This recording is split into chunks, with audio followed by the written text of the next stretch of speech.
राम का वनवास महागाथा, अयोध्या का स्वर्णिम प्रभाता, कौशल देश की राजधानी। अयोध्या उस समय स्वर्ण से भी अधिक चमकती थी। सरयू के तट पर बसी यह नगरी सिर्फ इमारतों का समूह नहीं थी, ये एक जीवित संस्कृति थी, जहां धर्म हवा में घुला रहता था और न्याय हर द्वार से झांकता था। राजा दशरथ का राज्य अपनी समृद्धि, अनुशासन और जनता के सुख के कारण पूरे आर्यावर्त में आदर्श माना जाता था।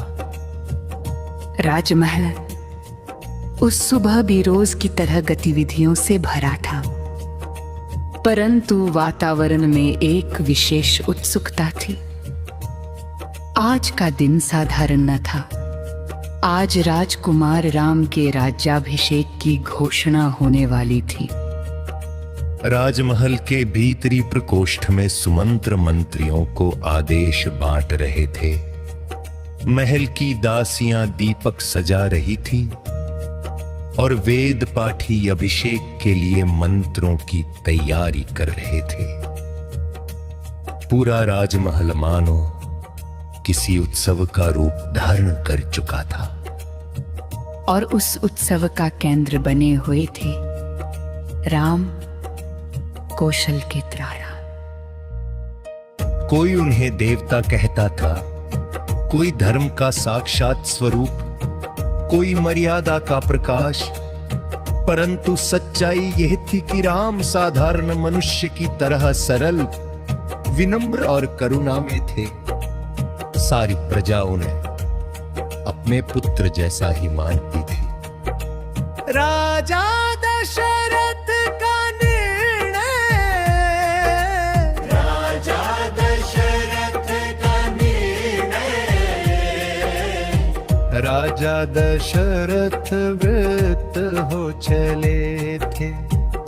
युद्ध भूमि की करे नार, रथों का भार अब उनके बूढ़े शरीर पर भारी पड़ने लगा था।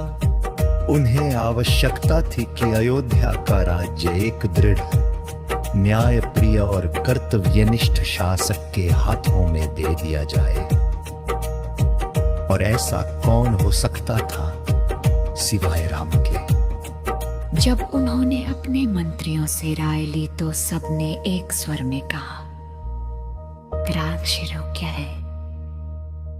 यही ने उन्होंने की सभा में भी रखने का निश्चय किया, परंतु दशरथ के हृदय ने एक पिता का स्नेह भी था। वह चाहते थे कि अपने जीवन में ही राम को राज्य देते हुए देख ले। कैकेयी के महल में षड्यंत्र की छाया। कैकेयी तीनों रानियों में सबसे छोटी, पर अपने सौंदर्य और बुद्धिमत्ता के कारण अत्यधिक सम्मानित। दशरथ की प्रिय भी वही थी। उन्होंने युद्धों में कंधे से कंधा मिलाया था और 2 बार राजा का जीवन भी बचाया था।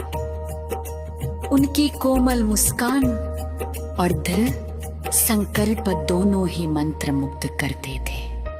परंतु हर हृदय में हमेशा धूप नहीं होती।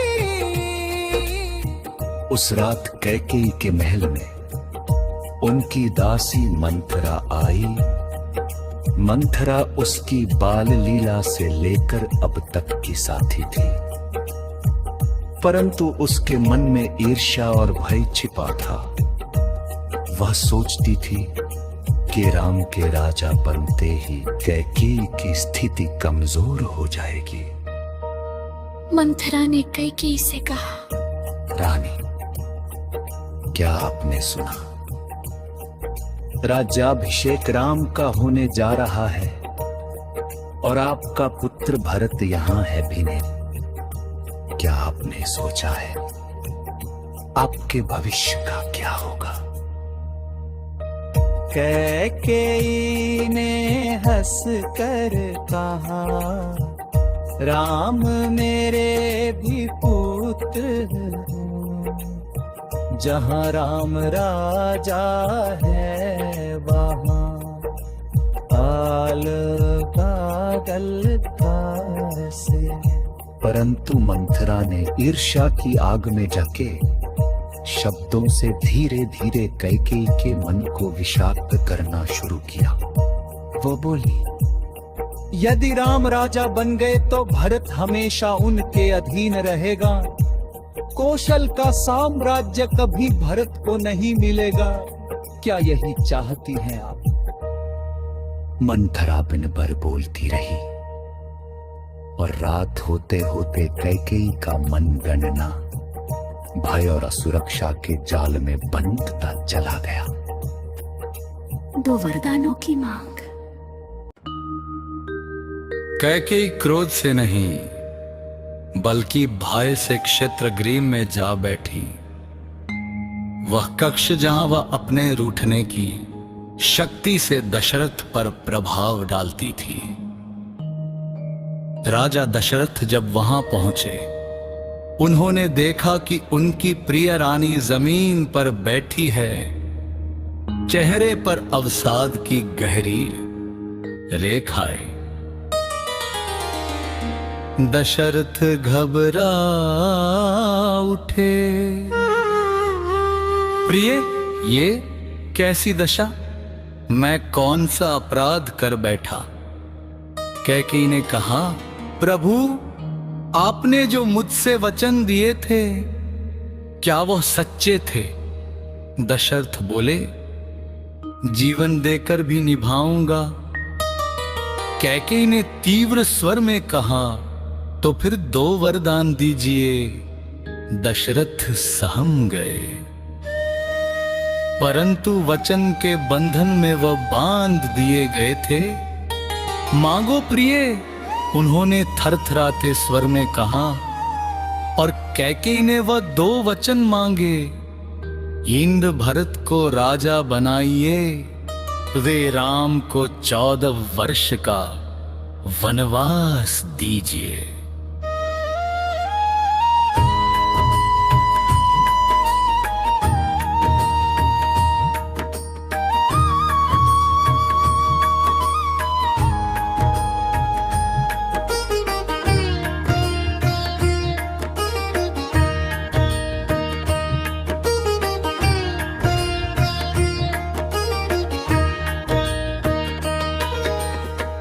दशरथ काँप उठे।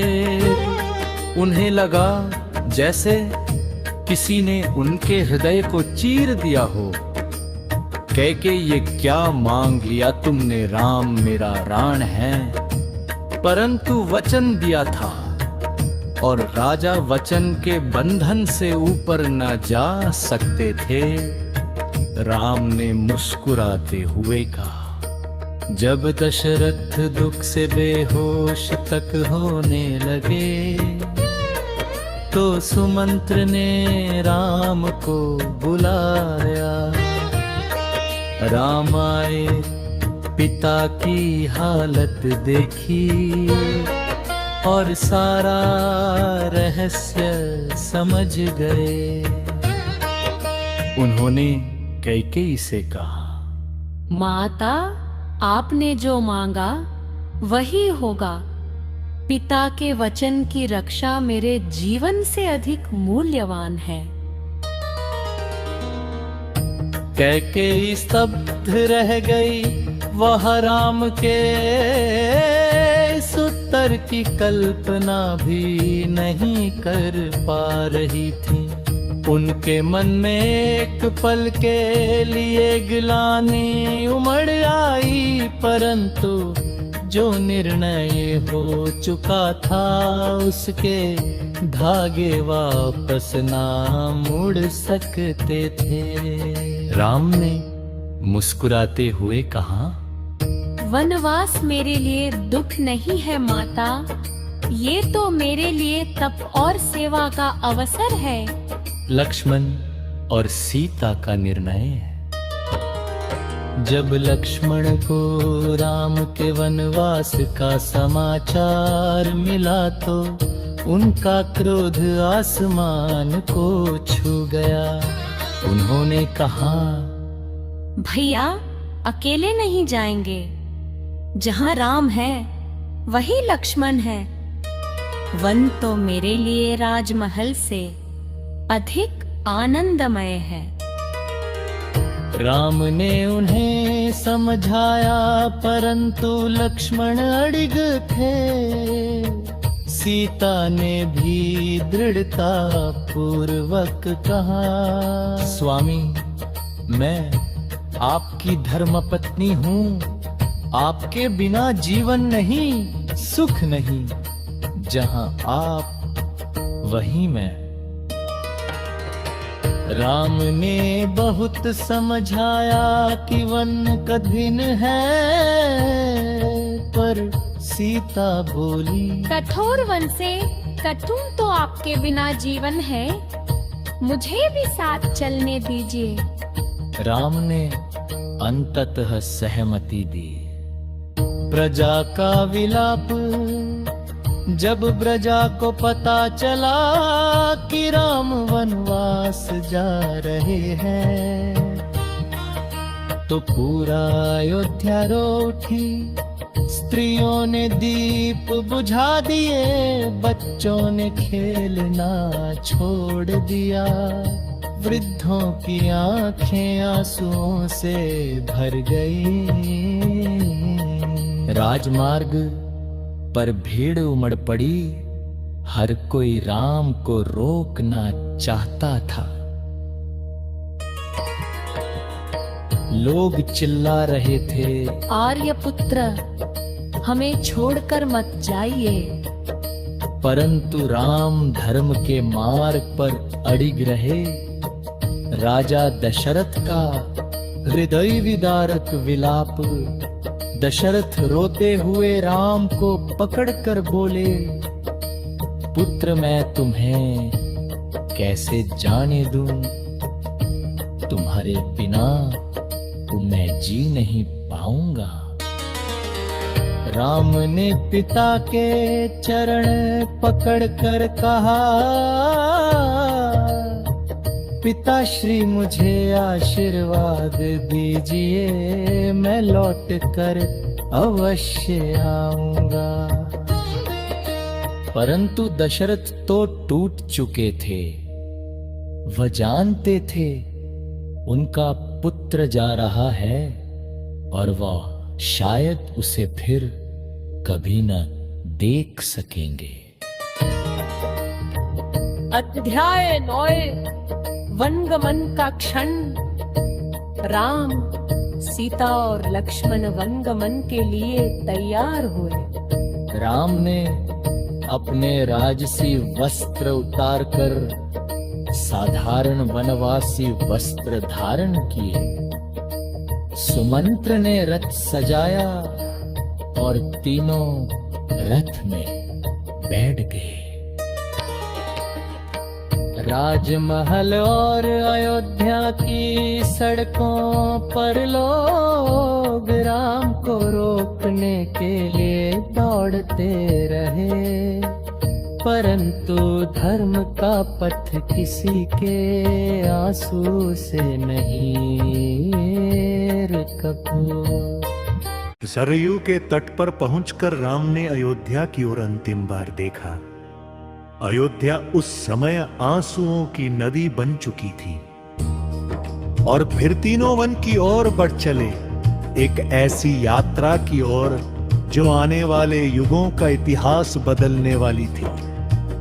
राम का वनवास महागाथा। भाग दो वन की ओर पहला कदम। सरयू का तट और लक्ष्मण का पहरा। सरयू तट पर उतरते समय राम, सीता और लक्ष्मण ने कुछ क्षणों के लिए विश्राम किया। चारों ओर शोकग्रस्त प्रजा खड़ी थी। हवा में सिसकियों जैसी कंपन थी।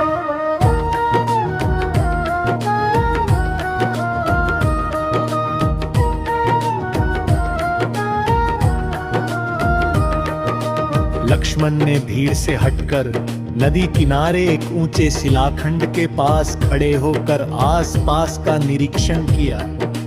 वो सिर्फ भाई के साथ नहीं थे, वो उनके रक्षक बन चुके थे। उनके भीतर एक अग्नि थी, अपने भाई और भाभी की सेवा की संकल्प धगकती अग्नि। उन्होंने शपथ ली, वन हो या पर्वत, देव हो या दानव, मेरी मृत्यु तक कोई आपके चरणों तक भी नहीं पहुंच सकता।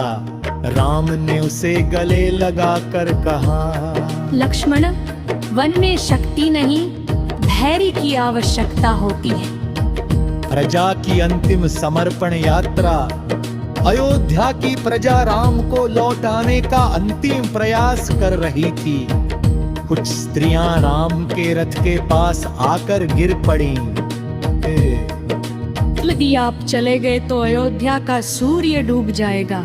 कुछ वृद्ध बोले, हमारे जीवन के सहारे को मत छीनिए। और कुछ बालक रोते हुए कह रहे थे, माँ, प्रभु राम हमें छोड़कर क्यों जा रहे हैं? सीता की आंखें भीगी थीं, पर वह सिद्धता पूर्ण स्त्री थी। वो अपने दुख को भीतर समेटे हुए चल रही थी। राम भर थे, पर भीतर उनका हृदय भी व्यथित था। उन्होंने दया से कहा, मेरे प्रियजनों, वनवास का निर्णय मेरा नहीं, धर्म का आदेश है, इसे स्वीकार करिए। धीरे धीरे लोग शांत हुए और राम ने सरयू में अंतिम बार अंजलि भरकर प्रणाम किया। गंगा तट की ओर यात्रा, रथ तेजी से वन मार्ग की ओर बढ़ा। अयोध्या पीछे छूटती जा रही थी। उसका वैभव, उसकी गलियां, महल की सीढ़ियां, सरयू का तट, सब क्षितिज में विलीन हो रहे थे। सीता रथ में बैठी एकटक पीछे देख रही थी। वो धीरे से बोली, स्वामी, क्या अयोध्या हमें याद करेगी? राम मुस्कुराए, जब तक सरयू बहती है, अयोध्या हमें याद रखेगी। लक्ष्मण बोले, अयोध्या का हर कण राममय है, वो भैया को कैसे भूल सकती है? निषाद राज गुह का दर्शन। जब तीनों गंगा तट पहुँचे, वहाँ उनका स्वागत स्वयं निषाद राज गुह ने किया। वह राम का परम भक्त और मित्र था। उनकी आंखें राम को देखते ही भर आई। प्रभु, यह कैसी स्थिति? आपका राज्याभिषेक होना चाहिए था, आप वन की राह पर क्यों? राम ने कहा, मित्र पिता की आज्ञा और धर्म की मर्यादा के लिए वनवास स्वीकार किया है। गुह ने प्रणाम कर कहा, तब वन का हर वृक्ष, हर नदी आपके चरणों का स्वागत करेगी। गुह ने रात भर राम, सीता, लक्ष्मण के लिए ठहरने की व्यवस्था की। उसने स्वयं पहरेदारी की और कहा, जब तक मेरा अन्न है, कोई आपकी ओर बुरे नेत्र से नहीं देख सकता। सीता के चरणों को धोने का प्रसंग गंगा तट पर एक बहुत हृदय स्पर्शी प्रसंग हुआ। गुह ने देखा कि सीता नदी से लौटते हुए थकी हुई है। वो उनके चरणों की ओर झुका, पर सीता ने तुरंत रोका। भाई, यह उचित नहीं। गुह ने कहा, जनक नंदिनी, मैं सेवा नहीं, भक्ति कर रहा हूँ। राजमाता का स्थान रखने वाली आप है, मुझे ये सौभाग्य दीजिए। और उसने अत्यंत सम्मान से सीता के चरणों को जल से स्वच्छ किया। यह दृश्य देख लक्ष्मण की आंखें भर आई। राम बोले, गुह, तुम्हारी भक्ति को सम्राट का सोना भी नहीं तौल सकता। भरत का प्रेम और भविष्य की छाया उस रात कुरते सिरे ने विश्राम करते हुए रावले सोचा। भरत को जब यह समाचार मिलेगा वो क्या अनुभव करेगा। उनका हृदय चेखा का पर राम मन सी जाम तो थे। भरत धर्म वर प्रेम दोनों में निष्ठ अंत है। उन्हें अपने भाई पर विश्वास कर। सीता मेरा गन पे दंबे मन हाथ करते हुए कहा। भरत आप चले हैं आपके पैर पर लहक लगे हुए। लक्ष्मण बोले भरत तू स्वयं में चोर नहीं है पर आपके है आज व्यक्ति पर अजीब लगे है। रोन महके निस्ताली गे समय सब सब कर देगा दारिया का गले। अन्य सुबह राम ने तुझसे कहा कि उन्हें तन्नाकार करनी है। दुह बुला रखो आज सौभाग्य से धन्य हो जाएगी। पर पहले समस्या भी नारिक राम के चरणों के पवित्रता से भलरी था। उसने कहा प्रभु आपके चरणों के स्पर्श से बद्धा भी स्त्री बन जात है। यदि मेरी नान प्रिय स्त्री बंदी तो मेरा परिवार कैसे चलेगा। उन्होंने कहा भाई मैं तुम्हें आश्वासन देता हूँ ये नाव से नहीं तुम्हें मैं अपने चरण भाकर तरत उठा। फिर राम ने अपने चरने कंधा में खोए और नाम ने यह दृश्य देखते ही चारों ओर शांति छाते। मानो प्रकृति भी उनके वनवास के मार्ग को स्वीकार कर रही थी।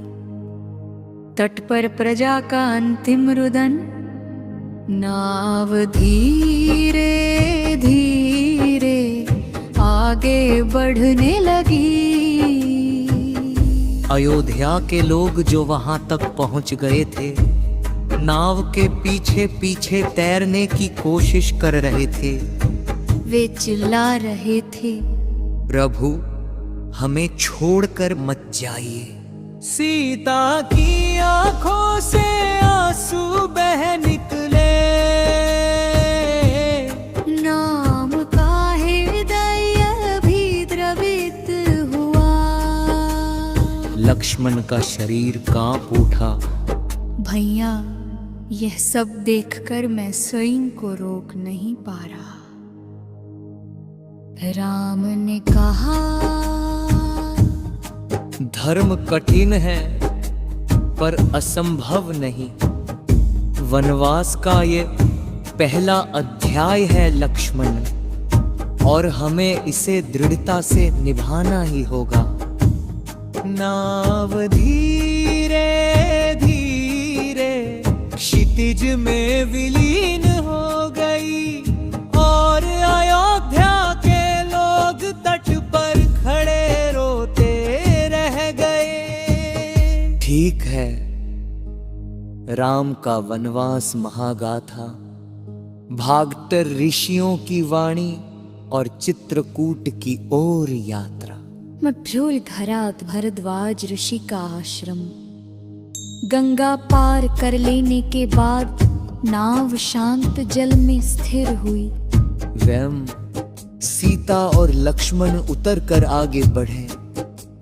उनका अगला पड़ाव था प्रयाग के समीप स्थित ऋषि भारद्वाज का महान आश्रम। घने वृक्षों से घिरे उस आश्रम में तपस्वियों का संगीत गूंज रहा था।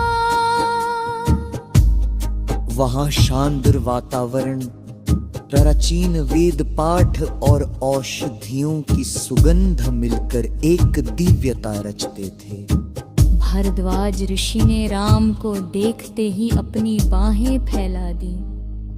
आओ पुत्र राम, तुम्हारे चरण पड़ते ही यह भूमि पवित्र हो उठी। राम ने विनम्रता से प्रणाम किया। भगवन, अयोध्या छोड़कर हम वन की ओर जा रहे हैं, अतः हम आपके आशीर्वाद के अभिलाषी हैं। ऋषि ने तीनों को बैठाया और बोले, राम, यह वन कठिन अवश्य है, पर तुम्हारी मर्यादा उसे भी मधुर बना देगी। परंतु आगे बढ़ने से पूर्व एक स्थान है जहां तुम कुछ समय अवश्य बिताओ, चित्रकूट। ये नाम सुनते ही आश्रम के तपस्वियों के चेहरे खिल उठे। भारद्वाज बोले, चित्रकूट वह भूमि है जहां देवता भी ध्यान करते हैं। वहां की प्रकृति तुम्हारे वनवास को सुगंधित कर देगी।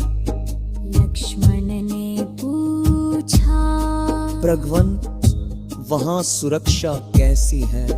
ऋषि मुस्कुराए। जहां धर्म और साधना का निवास हो, वहां सुरक्षा की चिंता नहीं होती। और लक्ष्मण, तुम्हारी धनुष वीरता से वन भी निर्भय रहेगा। ऋषि ने सभी व्यवस्था कराई। सीता के लिए फलों का प्रसाद, लक्ष्मण के लिए मार्गदर्शन और राम के लिए आशीर्वाद। रात्रि भारद्वाज आश्रम में अत्यंत शांत बीती। अध्याय नीसी चित्रकूट में प्रथम रात। अगले दिन तीनों चित्रकूट की ओर प्रस्थान कर गए। वन का मार्ग अब और भी घना हो चला था। ऊंचे साल और साखू के वृक्ष, जंगली फूलों की सुगंध और पक्षियों के मधुर स्वर प्रकृति का स्वागत गीत थे। जब वे चित्रकूट पहुंचे, वह दृश्य अवर्णनीय था। हरी भरी घाटियां, नीले पर्वत, सरयू जैसी स्वच्छ मंदाकिनी नदी और हवा में ताहे कस्तूरी की सुगंध। लक्ष्मण ने कहा, भैया, यह तो स्वर्ग से कम नहीं दिखता। सीता ने मंद मुस्कान के साथ कहा, माता जानकी के मायके मिथिला जैसा शांत और पवित्र लगता है। राम ने दूर पर्वतों की ओर देखकर कहा, ये हमें आने वाले वर्षों के लिए आश्रय देगा। तीनों ने नदी किनारे एक स्थान को चुना और लक्ष्मण ने वही कुटिया बनाना आरंभ कर दिया।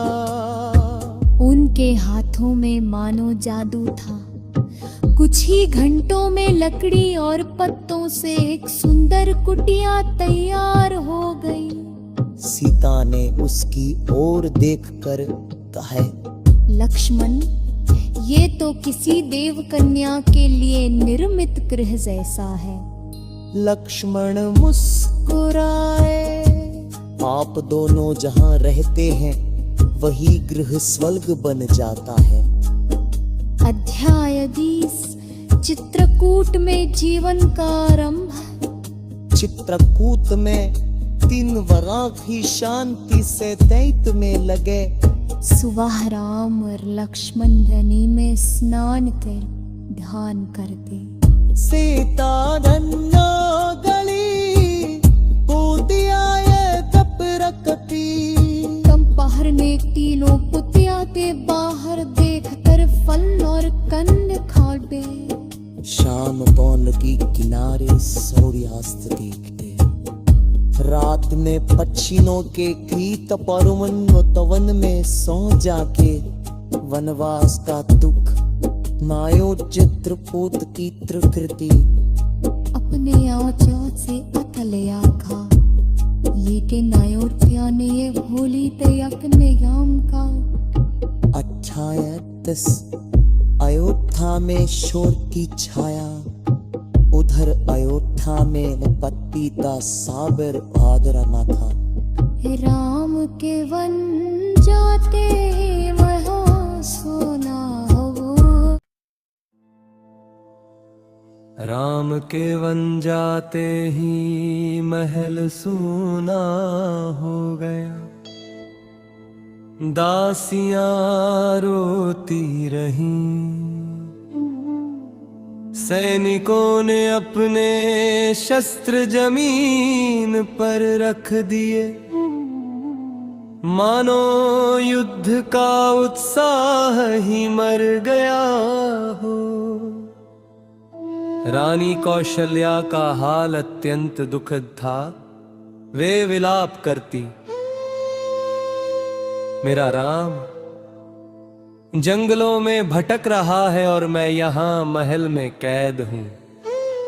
सुमित्रा, जो लक्ष्मण की माता थी, ने कहा, कौशल्या अपने पुत्र की शक्ति को याद कर। लक्ष्मण राम की सेवा में है, वो अपना जीवन राम की रक्षा में अर्पित कर देगा। पर उनके शब्द भी कौशल्या के दर्द को कम ना कर सके।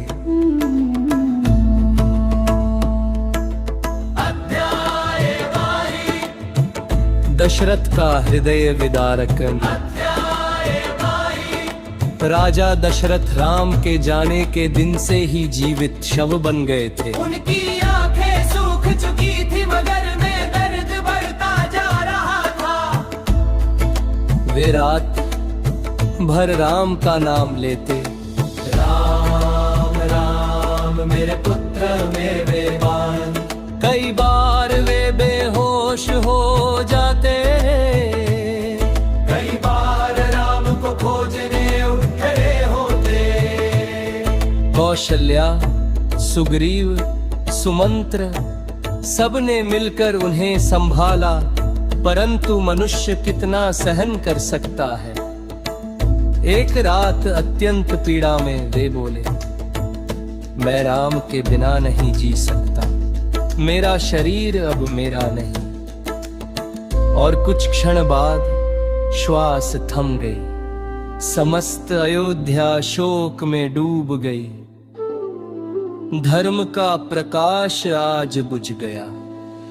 पर सबसे अधिक पीड़ा की बात यह थी, राम अपने पिता की अंतिम यात्रा में शामिल भी न हो सके। भरत कर लौट जा।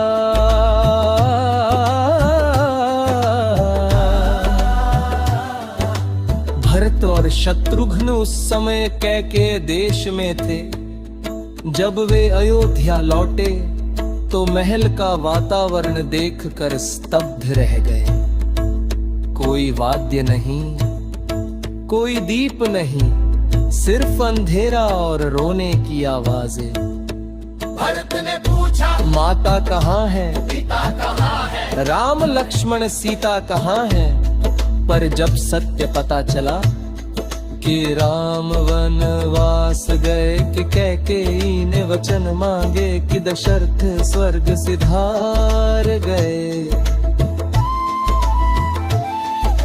भरत का शरीर कब उठाया, उनकी आंखों से अग्नि बरसने लगी। उन्होंने कैकेयी से कहा, माता, आपने ये क्या किया? आपने मेरे राम को वन भेंट कर दिया। मेरे पिता को मृत्यु दे दी। और क्या चाहती थी आप? कैकेयी स्तब्ध थी। उनका अहंकार पूरी तरह टूट चुका था। भरत ने कहा, मैं उस सिंहासन को ठुकराता हूँ जो राम को वनवास देकर मिला। मुझे राज्य नहीं चाहिए, मुझे सिर्फ अपने भाई को वापस चाहिए। भरत की यात्रा चित्रकूट की ओर। भरत ने घोषणा कर दी, मैं राम को वापस लाऊंगा, राज्य उनका है, सिर्फ उनका। और वे बड़ी सेना पुरोहित रानियों और अयोध्या की जनता के साथ चित्रकूट की ओर निकल पड़े। आकाश में बादल गूंज उठे, मानो धरती स्वयं इस यात्रा का साक्षी बनना चाहती हो। अध्याय बंशी, चित्रकूट में मिलन। चित्रकूट के तट पर जब इतनी विशाल भीड़ ने प्रवेश किया, लक्ष्मण घबरा उठे। उन्होंने धनुष तान कर कहा, भैया ये कोई सेना है, निश्चय ही हमें लेने या हानि पहुंचाने आई है। राम ने शांत स्वर में कहा, लक्ष्मण ये आभार और प्रेम की सेना है। देखो भरत आगे खड़े हैं। भरत ने राम के चरणों में गिरकर कहा, भैया मैं राज्य लेने नहीं आया, उसे लौटाने आया हूँ।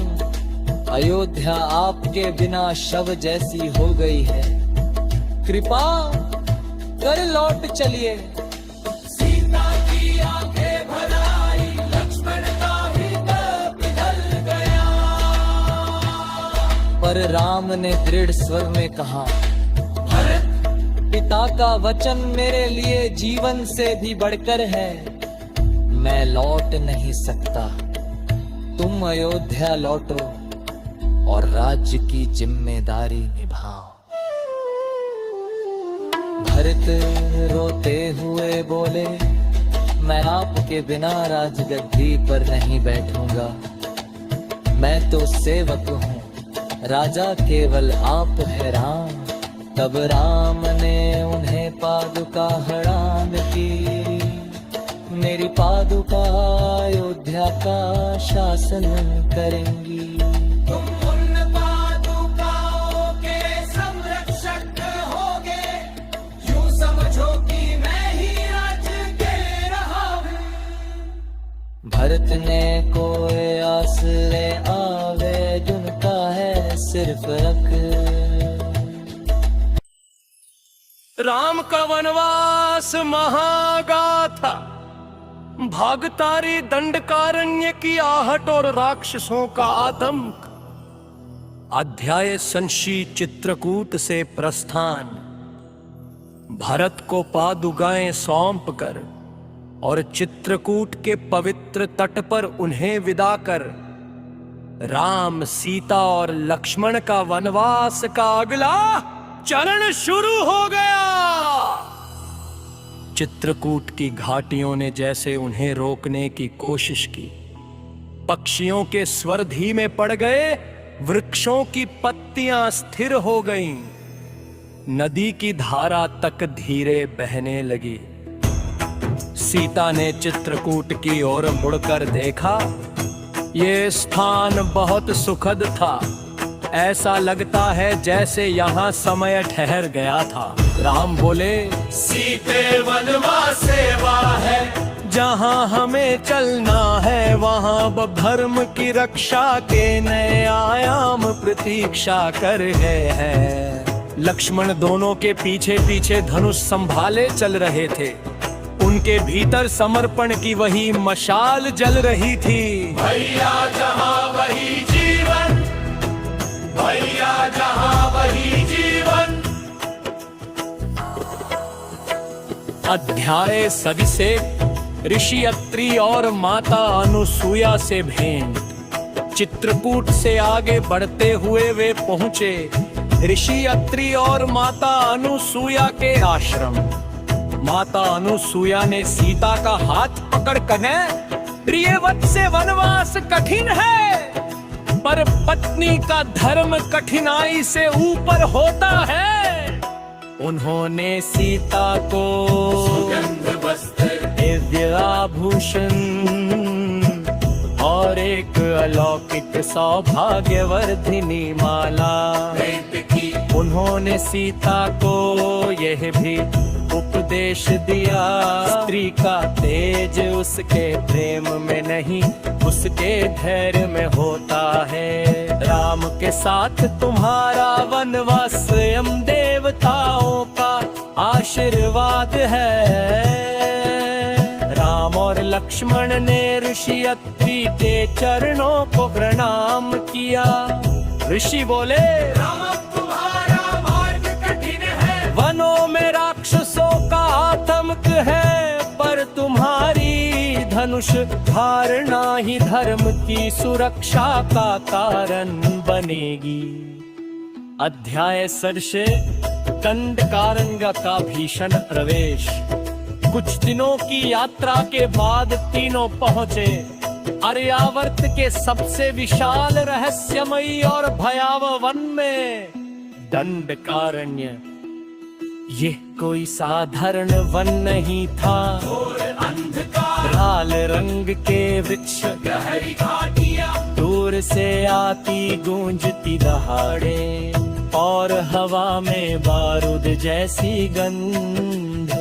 यहाँ ऋषियों के आश्रम भी थे और राक्षसों के अड्डे भी। लक्ष्मण ने आसपास के वातावरण की पड़ताल करते हुए कहा, भैया यहाँ खतरा चारों दिशाओं में घूमता है। राम ने शांत स्वर में कहा, लक्ष्मण यही हमारा तपोभूमि है, यहाँ हमें धर्म की रक्षा करनी है। सीता वन की ओर देख कर बोली, ये वन रहस्यमय है, इसका हर कोना एक कहानी कहता है। अध्याय वत्शीक ऋषि अगस्त्य से मार्गदर्शन। दंडकारण्य में आगे बढ़ते हुए वे पहुंचे अगस्त्य मुनि के पास।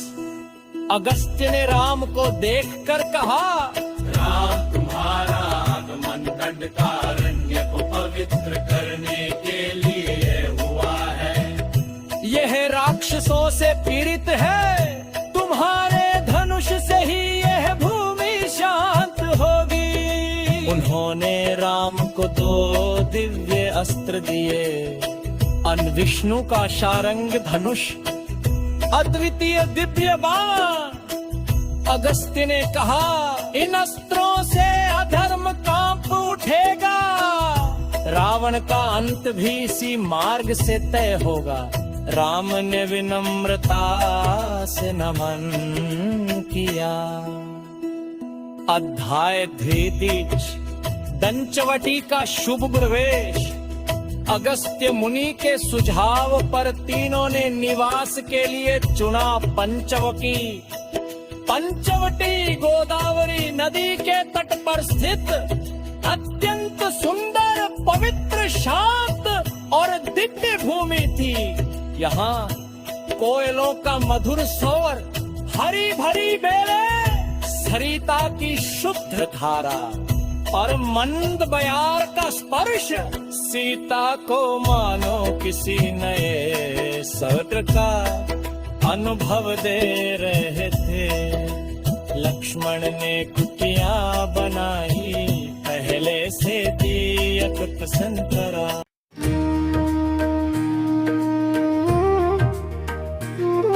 जिसके आसपास फूलों के वृक्ष, फलदार बेलें और जल स्रोत सब व्यवस्थित थे। राम ने सीता से कहा, सीते यही हमारा वनवास का सबसे सुखद स्थान होगा। सीता मुस्कुराई, यदि आप और लक्ष्मण मेरे साथ हैं तो हर स्थान सुखद है। अध्याय 13 राक्षसों का आतंक और राम का संकल्प। पंचवटी की शांति के बावजूद वन में एक छाया जैसे घूमती रहती थी। रात्रि में जंगली जानवर नहीं, बल्कि राक्षसों की भयावह चीखें सुनाई देती थी। लक्ष्मण ने कहा, भैया यहाँ कुछ असाधारण है। यह साधारण वन नहीं, राम बोले दंडकारण्य में राक्षसों का आतंक है, ऋषि तपस्वियों को वे कष्ट देते हैं, हम इस भूमि का संरक्षण करेंगे। और उसी रात राम ने पहली बार ये संकल्प लिया, दंडकारण्य को राक्षसों से मुक्त करूंगा। अध्यायवत शूर्पणखा का द्रवेश एक दिन जब राम और लक्ष्मण लकड़ी काटने गए थे और सीता फूल चुन रही थी, अचानक वन में हिंसक हवा चली, पक्षी चुप हो गए, पेड़ों की पत्तियां थम गईं, वन में प्रवेश हुआ लंकापति रावण की बहन शूर्पणखा का। उसकी आंखें रक्त जैसी लाल थी, नुकीले दांत, लंबे बाल और भयावह रूप। पर राम को देखकर उसकी राक्षसी आंखों में कामना जागी। वह चिल्लाई, आहा, कौन है यह दिव्य पुरुष? यह मेरा पति बनेगा। राम शांत थे। उन्होंने कहा, देवी, मैं विवाहित हूँ, मेरी धर्म पत्नी सीता यहाँ है। शूर्पणखा क्रोध से कांप उठी, तो मैं इस सीता को अभी खा जाती हूँ। और वह सीता की ओर झपटी।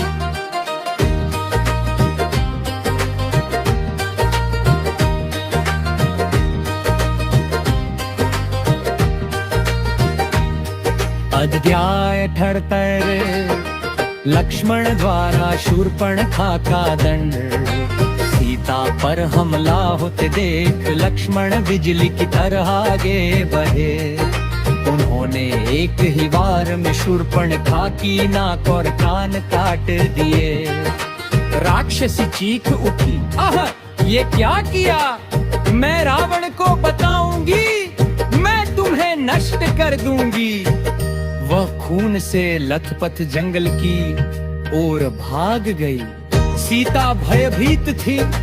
राम ने उन्हें संभाला। सीते, यह तो केवल आरंभ है। वनवास अब एक नए मोड़ में प्रवेश करने वाला है। लक्ष्मण के चेहरे पर क्रोध की रेखाएं थी। भैया, यह राक्षसी वापस आएंगे और उसके साथ सेना भी लाएगी।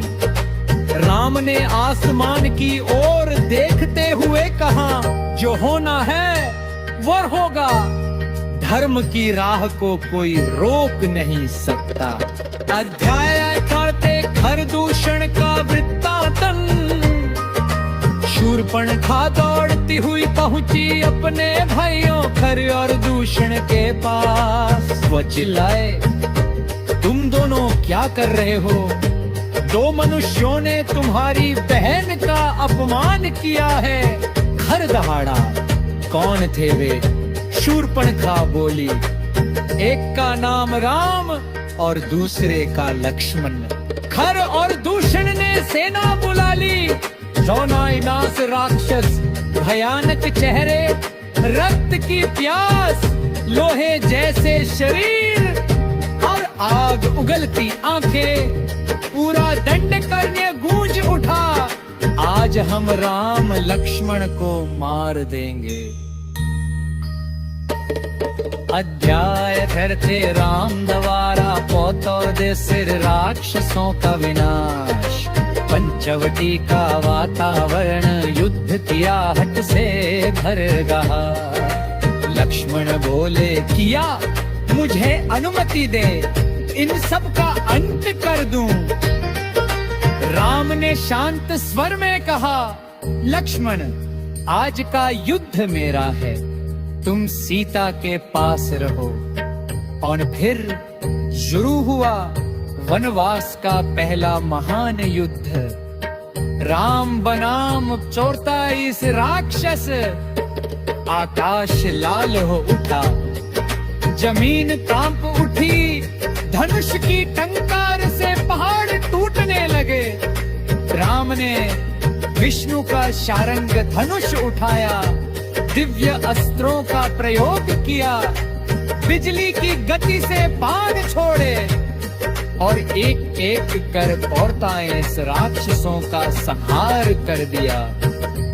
अंत में भैर गुरदूषण दूले रंग के दानों से मारे गए, वन फिर शांत हो दिया। रानो भवने धर्म पर विजय माले, सीता राम की ओर जन्म से नेता, लक्ष्मण वे जनेर स्पर्श किया, परितुक्त यदि समाप्त नहीं हुआ था, योगी उस हैर का समाचार अदुक पहुंचने वाला था लंका के राजा रावण तक।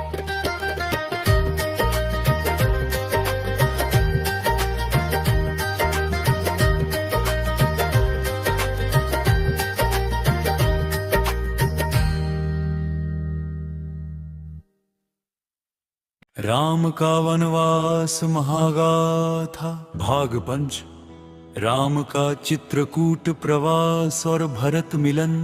अध्याय सिद्धीत चित्रकूट के प्रथम दर्शन। चित्रकूट पर्वत का दृश्य अद्भुत था। सूर्य की किरणें पर्वतों की चोटियों पर ऐसे चमक रही थी जैसे किसी ने स्वर्ण का लेप कर दिया हो।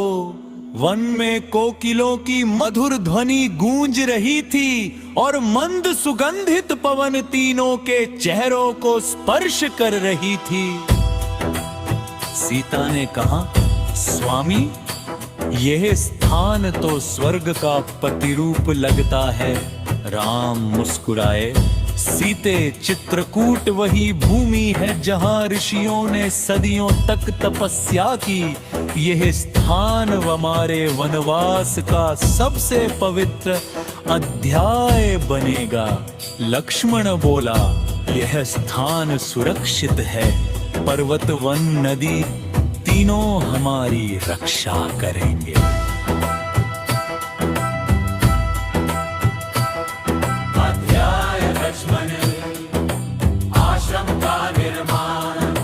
तीनों ने मिलकर आश्रम के लिए स्थल चुना। लक्ष्मण ने काष्ठ काट कर एक सुंदर कुटिया तैयार की। कुटिया की दीवारों पर बेलें लिपटी और छत पर तृण बिछाया गया। आंगन सजाया गया और पास ही एक छोटा सा कुंड खोदा गया। वन के पशु, हिरन, मृग, मोर, खरगोश तीनों को देख रहे थे। मोर कभी कभी कुटिया के पास आकर अपने पंख फैलाकर नृत्य करता। सीता वन की लताओं से पूजा के लिए पुष्प चुनती। राम वन की शांति में ध्यानपन कर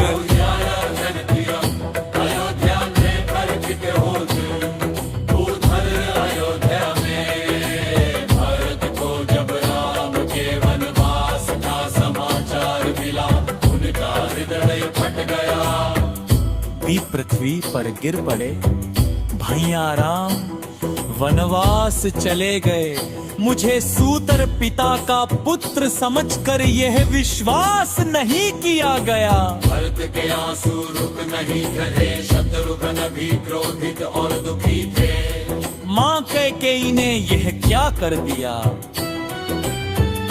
भरत तुरंत कैकेयी के कक्ष में पहुंचे। उन्होंने माँ से कहा, माता, आपने जो किया वह माता का कार्य नहीं। आपने हमारे कुल को कलंकित कर दिया। कैकेयी तर्क देती रही पर भरत की आंखें कह रही थी, माँ, आपने मेरा सब कुछ छीन लिया। अच्छा मंत्री, दशरथ का अंतिम समय। दशरथ ने राम के वनवास के बाद खाना पीना त्याग दिया था। उन्हें स्मृति में वही दृश्य दिखता। राम जा रहे हैं, मेरे राम जा रहे हैं। दशरथ ने भरत को देखते ही कहा, वत्स भरत, मैंने तुझे कभी दोषी नहीं ठहराया, पर राम के वियोग ने मेरे प्राण ले लिए। और उन्होंने अंतिम वाणी कही, राम राम। दशरथ इस संसार से विदा हो गए, अयोध्या का सूर्य डूब गया।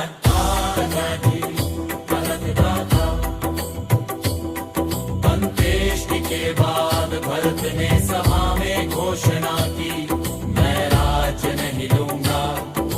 राम जीवित है तो अयोध्या काया जा वही है।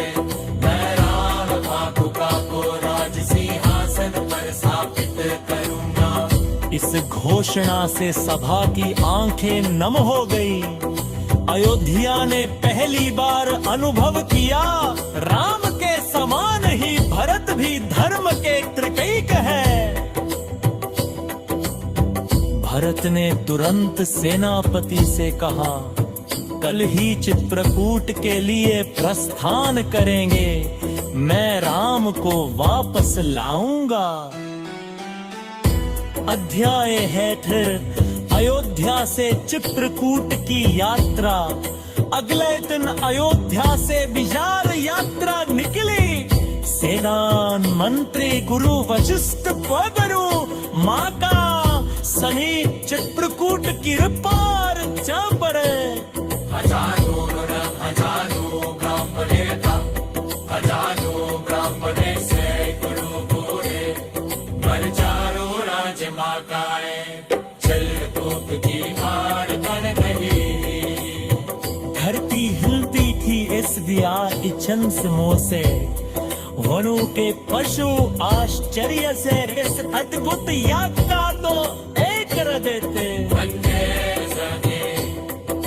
लक्ष्मण का सर्वे चल बन्ने दूर सी रहवशान से ना दिखे। लक्ष्मण को लगा कोई शत्रु सेना गा रही है। उन्होंने राम से क्रोधित स्वर में कहा, भैया यह वश्य कहते कै स्वयं कहा, शायद बुढ़ाने हमें बनने दी, चैन सो हमें नहीं दिया।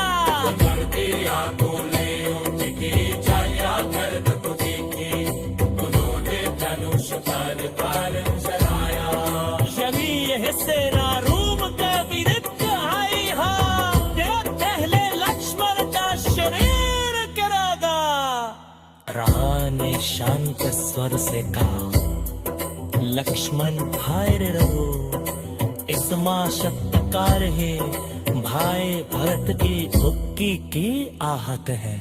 लक्ष्मण शांत पाकर बरोले आज्ञा प्रतीक्षालन